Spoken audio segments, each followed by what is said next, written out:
नमस्कार माझ्या मित्रमैत्रिणींनो, प्रीती अकॅडमी मध्ये तुमच्या सगळ्यांचं सहर्ष स्वागत आहे। मागील व्हिडिओमध्ये आपण एक बखर वागणे हा एक भाग बघितला होता, तो भाग 1 होता। आज आपण भाग 2 बघणार आहोत।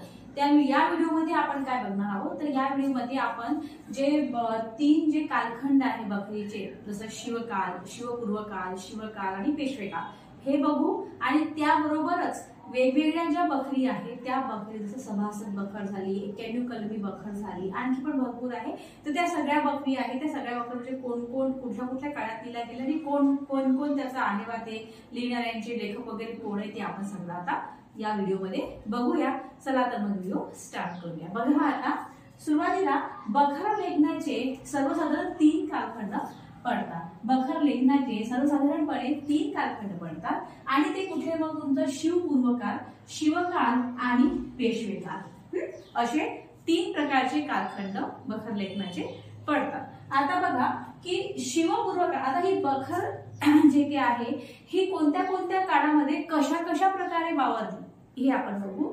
जसं शिवपूर्व काळामध्ये ही बखर आख्यायिका म्हणून वावरते, शिवकालामध्ये ती चरित्र कथा म्हणून वावरते आणि पेशवे कालामध्ये तिला स्वतःचे स्वयंपूर्ण म्हणजे स्वतःचे तिचे पूर्ण जे स्थान आहे ते पूर्ण विकसित होते, है ना। म्हणजे शिवपूर्व कालामध्ये ती आख्यायिका म्हणून वावरते, शिवकालामध्ये ती चरित्र कथा म्हणून वापरते, तर पेशवेकालीन काळामध्ये तिला स्वतःचे संपूर्ण स्थान मिळते। ओके, आता बघा शिवकालीन बखर, शिवकालीन बखरमध्ये कुठल्या कुठल्या होतं तसं तर पहिले आपण बघूया सभासद बखर।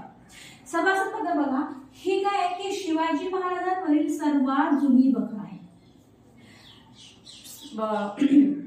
बखर जो हा टॉपिक आहे, या टॉपिक वरचे 2 प्रश्न आले होते। मी जेव्हा बखर वागणे हा जो भाग जो घेतला एक, त्यामध्ये मी ते डिस्कस केले होते। मी तुम्हाला सांगितले होते की एक होतं की त्याला बखर निर्मितीला कोणते वातावरण हे असते, दुसरं आहे की समर्थाची बखर कोणी लिहिली असं आहे एक ते। ठीक आहे, प्रश्न तो तर आता कुठली पण बखर येऊ शकते, है ना। त्याच्यामध्ये समर्थाची बखर कोण लिहिली हा प्रश्न आला, याच्यामध्ये आता कुठली पण येऊ शकते। मग सभासद बखर कोण लिहिली, 91 कलमी बखर कोण लिहिली, भरपूर आहे ना, तो कुठलीही गोष्ट, त्यामुळे सगळ्याकडे आपण लक्ष ठेवायचं, सगळ्या गोष्टीकडे। तर बघा आता ही शिवाजी महाराजांची सर्वात जुनी बखर आहे, कुठली तर तुमची सभासद बखर ही शिवाजी महाराजांमध्ये सर्वात जुनी बखर आहे आणि तिला कृष्णाजी अनंत सभासद यांनी लिहिलेलं आहे। त्यानंतर 91 कलमी बखर बघा, यामध्ये काय आहे की मालोजी राजे भोसले यांच्यापासून ते शिवाजी महाराजांच्या मृत्यूपर्यंतचा इतिहास कथन केलेला आहे। आपण कोणत्या बखरी पाहिल्या, आपण 2 बखरी पाहिल्या, एक आपण सभासद बखर बघितली, एक आपण 91 कलमी बखर बघितली। आणखी अगोदर आपण काय बघितलं की बखरचे 3 भागामध्ये ती विभागली जाते। पहिला भाग कुठला आहे तिचा, शिवपूर्वकाल, दुसरा भाग कुठला आहे तिचा, शिवकाल, आणि तिसरा काय तिचा पेशवेकाल। आणखी आपण काय बघितलं की बखर जी आहे ती तुमची शिवपूर्व कालामध्ये ती आख्यायिका म्हणून वावरते, शिवकालामध्ये ती चरित्र कथा म्हणून वावरते, तर पेशवे कालामध्ये तिला स्वतःचे स्वतंत्र स्थान प्राप्त होते, है ना। आणि सभासद बखर ही सर्वात जुनी बखर आहे शिवाजी महाराजांची आणि कृष्णाजी अनंत सभासद यांनी लिहिलेली आहे। आणि 91 कलमी बखर जी आहे ती मालोजी राजे भोसले आणि शिवाजी महाराजांच्या मृत्यूपर्यंतचा पूर्ण इतिहास त्यामध्ये कथन केलेला आहे। ओके, आता या पुढच्या बखरी आपण बघूया। बघा आता 91 कलमी जी बखर आहे त्यांची श्रेय संशोधक वि. स. वाकसकर यांना जाते आणि यांच्या मते ही जी बखर आहे ना ही दत्ताजी त्रिमल वाकेवनीस यांनी तयार केलेली आहे। त्याच्यानंतर एक चिटणीस बखर आहे, ती बखर मल्हारराव रामराव चिटणीस यांनी दुसऱ्या शाहूच्या आज्ञेवरून ही बखर लिहिलेली आहे। त्याच्यानंतर चित्रगुप्त बखर ही आहे, ही बखर जी आहे ती सभासद बखरीवरून घेतलेली आहे आणि म्हणजे त्याच्यावर आधारित आहे आणि रघुनाथ यादव चित्रगुप्त यांनी ही लिहिलेली आहे।